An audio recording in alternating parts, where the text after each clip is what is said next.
আমি মধ্যবিত্ত ঘরের ছেলে ভাই। আমাকে পকেট ভর্তি টাকা নেই, মাথা ভর্তি টেনশন নিয়ে চলতে হয়। শখ পূরণ করার বয়সে সংসারে হালটা ধরতে হয়। কিছু জিনিস দেখেও না দেখার ভান করে এড়িয়ে যেতে হয়।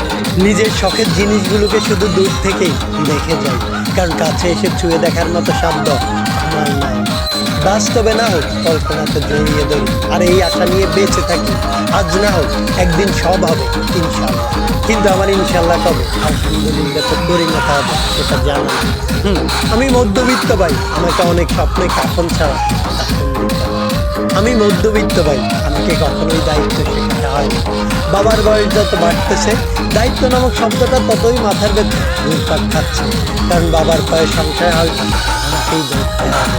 আর এই দায়িত্বের চক্করে আমার শখার ইচ্ছেগুলো হয়তো অপূর্ণই থেকে যাবে।